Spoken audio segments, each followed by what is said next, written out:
On vend tout et puis on reprend un nouveau départ. De toute façon, comme là-bas, la plupart des logements sont meublés. On va pas s'encombrer, c'est pas la porte à côté non plus, quoi. Ouais, t'as raison. Il est chauffeur poids lourd, elle est mère au foyer. Dans un mois et demi, Steve, son épouse Priscilla et leurs 2 enfants quitteront Verdun dans la Meuse. Ils lâchent leur travail, leur maison et la France, pour toujours. Ça fait 3 ans qu'on habite ici. Donc on s'y trouve relativement bien. Mais on retrouve, comme partout, le problème général de la France. Ici, j'ai l'impression qu'on a perdu nos valeurs, nos traditions ne sont plus forcément respectées. Même la mentalité a changé, je trouve. Pour Steve Nicolas, le pays serait en train de sombrer. Abandonné par ses dirigeants, débordé par ses immigrés. Il y a un problème avec l'immigration, clairement. C'est-à-dire qu'on retrouve énormément de chômage dans ces populations, insécurité, trafic de drogue. Vous, ici à Verdun, vous vous sentez en insécurité? Assez quand même. Alors, moins qu'à Nancy ou à Metz, mais on va dire à partir de 19-20 heures, il se passe quand même des choses. Voilà. Il se passe quoi, par exemple, comme genre de choses ici Beaucoup de violences conjugales. Il y a une jeune fille qui s'est fait agresser par un migrant à 6 heures du matin, comme quoi ça n'arrive pas que le soir. Une histoire qui a fait grand bruit à Verdun. Problème, la jeune fille est soupçonnée d'avoir menti. Aucune suite judiciaire. Qu'importe, l'arrivée d'une dizaine de migrants dans la ville a fait basculer Steve dans la peur. Priscilla, elle, est en colère. Elle se sent harcelée dans la rue. J'évite de mettre des talons quand je sors seule. J'évite de mettre des pantalons, enfin des leggings, pour éviter les klaxons, les sifflements des voitures. Parce que c'est vraiment insupportable, quoi. Insupportable. Là-bas, je peux me balader tranquille dans la rue, peu importe la façon dont je suis habillée. Là-bas, c'est la Hongrie, la terre promise pour ce couple qui s'est coupé de ses proches et qui ne reconnaît plus son pays. Qu'est-ce que vous allez y chercher, vous, en Hongrie? Les valeurs, les traditions, la société un peu patriarcale, c'est-à-dire l'homme à sa place, la femme à la sienne. Je vois pas pourquoi on devrait autoriser 2 femmes à se marier ou 2 hommes à se marier. Non, c'est une famille, c'est pas ça. Et en Hongrie, on est rassuré sur le fait qu'on sait que ça n'arrivera pas. Parce qu'une famille, voilà, c'est traditionnel, c'est la nature. Donc c'est un homme, une femme qui ont des enfants, tout simplement. C'est l'histoire de Français qui rêvent d'une Europe blanche et chrétienne. Au point de s'installer sous les cieux les plus conservateurs d'Europe. La Hongrie, 10 millions d'habitants. À sa tête, Viktor Orban, un Premier ministre ultranationaliste. Avec ses barbelés anti-migrants, il est devenu la vedette de la droite dure, le sauveur d'un continent qui serait submergé. Nous accepterons bien sûr les vrais migrants. Les Allemands, les Hollandais, les Français, les Italiens. Ceux qui veulent retrouver chez nous l'Europe déracinée qu'ils ont perdue. Depuis les attentats, certains Français ont basculé dans la haine. Pour eux, le combat doit se mener de l'intérieur. Quelques nouveaux croisés auraient même envisagé des actions violentes contre des musulmans à Paris. Je ne suis pas un terroriste. On n'est pas là pour provoquer. On est là pour sécuriser. Une poignée d'extrémistes se prépare à la guerre, quand d'autres choisissent l'exil, comme ces dizaines de Français et de Belges qui sont passés à l'Est.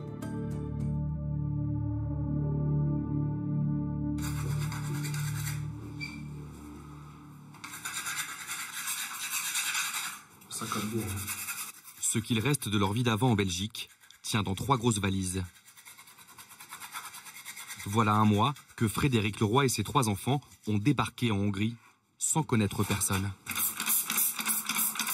On est arrivé ici à Budapest en fait en août, donc on a acheté l'appartement.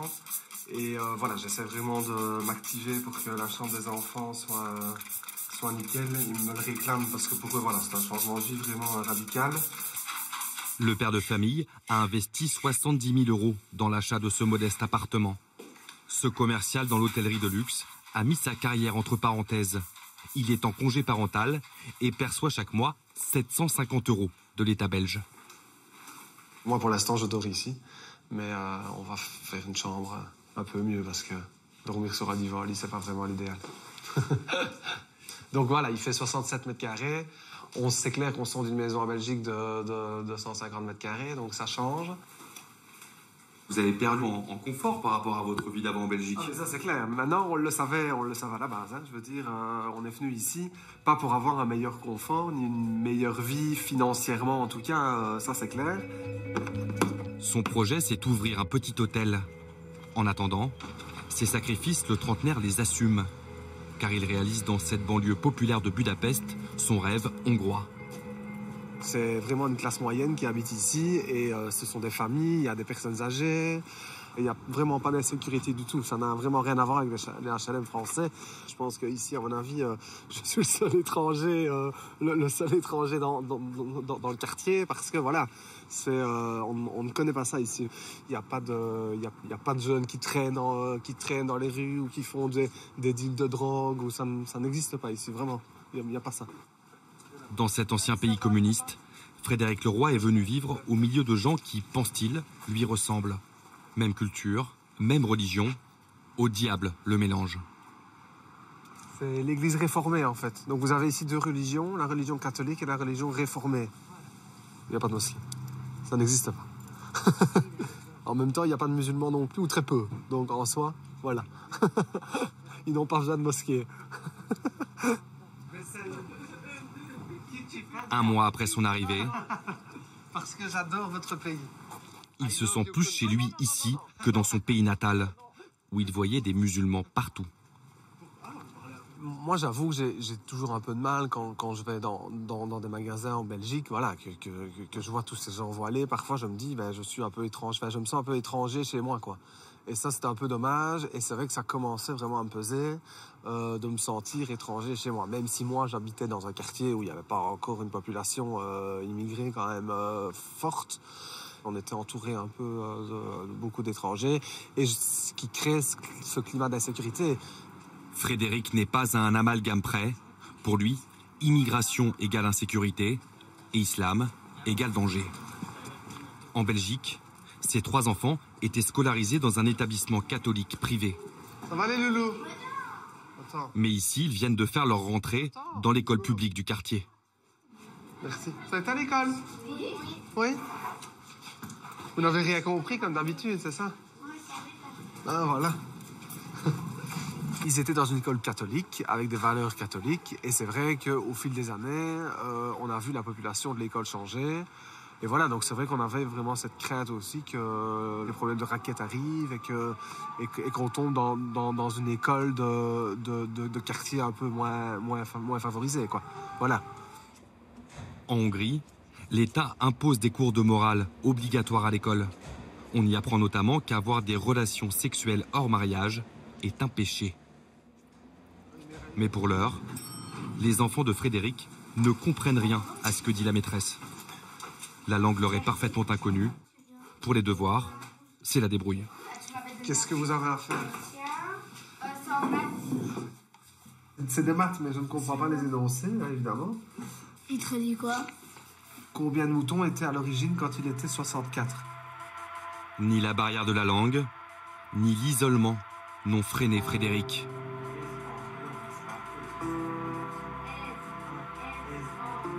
Budapest, une ville sans migrants, où le métissage n'existe pas vraiment, ni dans les rues, ni sur les panneaux publicitaires.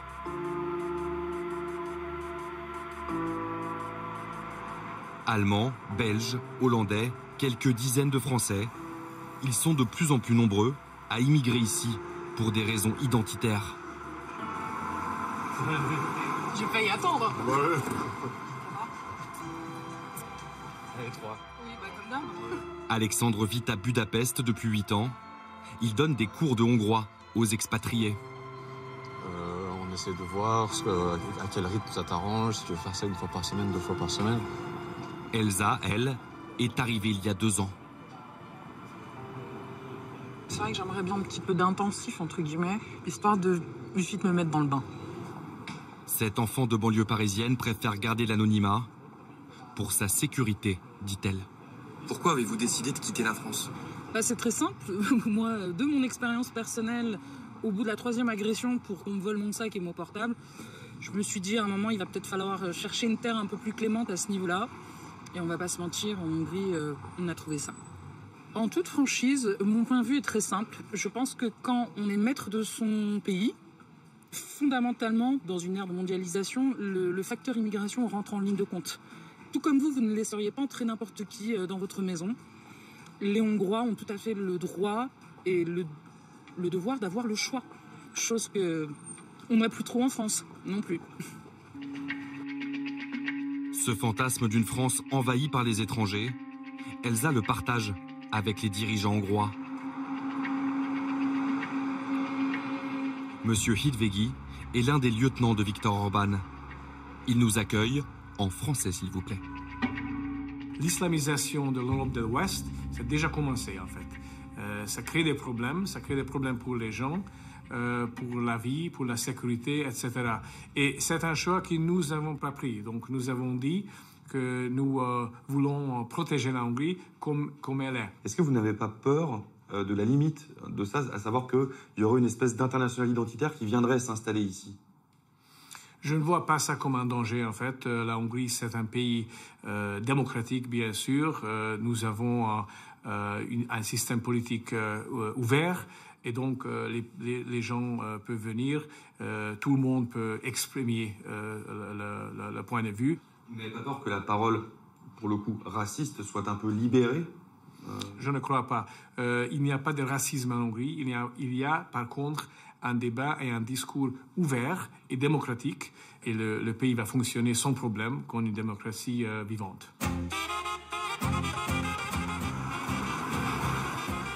La campagne hongroise, à 200 km au sud de la capitale. C'est ce petit village paisible que Maurice et Christiane Dejean, 70 ans, ont choisi pour passer leur retraite. Même Budapest leur paraissait trop cosmopolite. Christiane est obsédée par l'islam. Elle déborde de haine. Des Arabes, ici dans le village et dans les petits villages et tout ça, on n'en voit pas. Je n'en ai jamais vu.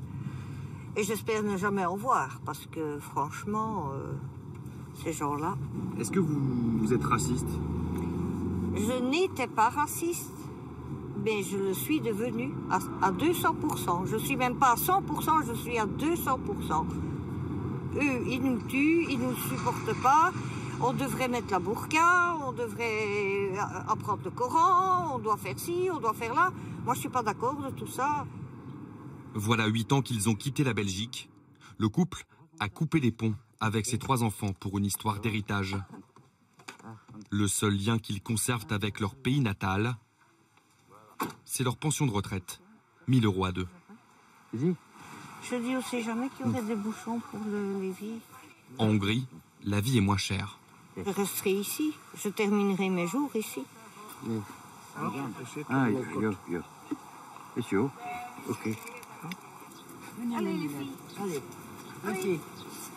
Musulmans, arabes, terroristes, le couple mélange tout et ne supporte plus grand monde. Il y a peu, Christiane a même tiré à la carabine sur son voisin.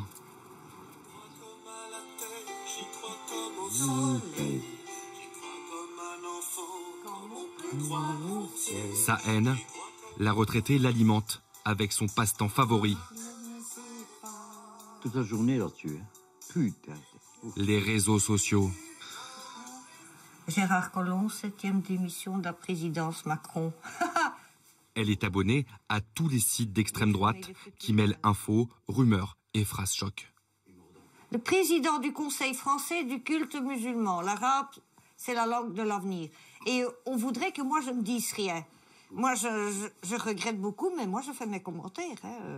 Christiane Dejean est ce que l'on appelle un troll. Sa passion, c'est la provocation sur Internet. La langue arabe, langue de l'avenir, mon cul.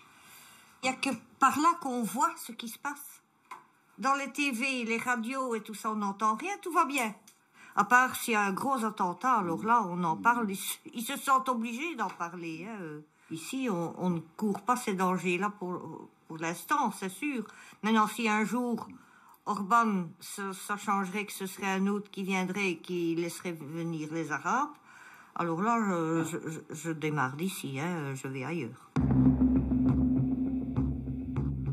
Leur exode, comme ils l'appellent, reste un phénomène marginal chez les Occidentaux.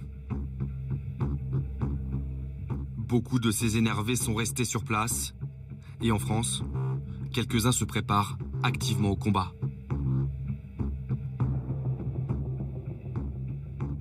Ce document est très intéressant, la stratégie de l'action islamique culturelle à l'extérieur du monde islamique. Ce sexagénaire que nous appellerons Michel est commerçant dans une petite ville de province. Donc il vous explique comment ils vous envahissent. Hein. C'est tout bête. À ses heures perdues, il fédère sur Internet une petite communauté qui serait prête à prendre les armes. Si j'ai intitulé ça Guerre de France, c'est qu'on est persuadé qu'il y a un gros risque de guerre sur le territoire national, compte tenu des événements, des attentats, etc. Il y a un moment où j'ai dit, bon, il faut résister, on va pas se laisser faire comme ça, voilà. Michel en est certain, les islamistes vont bientôt convaincre les musulmans français de se battre pour prendre le pays. Il est membre d'un groupuscule, l'Action des forces opérationnelles. L'AFO, c'est la partie un petit peu plus structurée, militairement, on va dire, de réveil patriote. Donc c'est des gens qui ont une formation militaire, qui sont en forme. Pour vous, une guerre contre les musulmans ou les islamistes est inévitable? Alors pour moi, c'est inéluctable. L'armée s'y prépare. Je vois pas pourquoi nous, les citoyens, on s'y préparerait pas. Le camp d'en face, hein, le tenant du système islamique, hein, voilà, c'est très bien ce qu'on est en train de faire. Bon, ce qu'ils savent pas, c'est ce qui va leur arriver. Mais Qu'est-ce que vous voulez dire par là? Ah ben, c'est de la manière dont ça peut se passer. Ce qu'il va leur arriver, comme il dit, c'est justement ce que la justice reproche aujourd'hui à l'AFO. Le 25 juin dernier, les policiers de l'antiterrorisme français mènent un vaste coup de filet. Ils voulaient lutter contre ce qu'ils appellent le péril islamique. Cet homme appartient à une cellule clandestine de l'ultra-droite. Il a été interpellé samedi soir en Corse. Pour la justice, la cellule avait bel et bien évoqué l'idée de s'attaquer violemment à la communauté musulmane. Les suspects gravitaient tous autour d'un groupuscule appelé AFO. Ce jour-là, 13 membres de l'AFO sont interpellés. Parmi eux, une infirmière, un prof et d'anciens militaires. Les enquêteurs découvrent au total 36 armes à feu et du matériel pour fabriquer des explosifs. Cette journaliste a consulté le dossier d'instruction. 3 types de projets ont été identifiés avec différents niveaux de préparation. Il y avait la formule de s'attaquer à 200 imams radicaux. Il y avait un deuxième projet qui concernait l'empoisonnement potentiel de nourriture halal dans les supermarchés. Et le troisième type de projet consistait à se dire qu'il fallait véritablement attaquer à l'aide de grenades, voire d'armes, des musulmans dans la rue, simplement au faciès. 4 des activistes sont toujours en détention provisoire. Après 96 heures de garde à vue, Guy Sibra, le chef de l'AFO, a lui été libéré. Pour la première fois, il parle à la télévision. Il refuse de montrer son visage, convaincu d'être traqué. Vous avez une oreillette, vous pouvez m'expliquer pourquoi? J'aurai une oreillette pour être en liaison avec mes anges gardiens. Ce sont des personnes qui assurent mon bien-être et ma petite sécurité. Sibra est un policier à la retraite. Son nom de code dans le groupuscule, c'était Richelieu. Ce qui pourrait s'en prendre à moi, c'est facile. Il y a les antifas. Et deuxièmement, une catégorie de personnes musulmanes. L'homme de 65 ans est mis en examen pour association de malfaiteurs terroristes criminels. Lui rejette en bloc toute intention d'acte violent. On n'est pas là pour se battre, on n'est pas là pour provoquer. On est là pour sécuriser. Les armes qui ont été trouvées dans les perquisitions, ce sont des armes de chasse. Donc vous ne vous considérez pas comme un terroriste? Ah, pas du tout. Non. Moi, je me considère comme un citoyen républicain, libre. Je suis extrémiste aux yeux du gouvernement. Je ne suis pas extrémiste aux yeux du grand public. Guy Sibra nous le garantit. Depuis les interpellations, les messages de sympathie affluent, mais discrètement.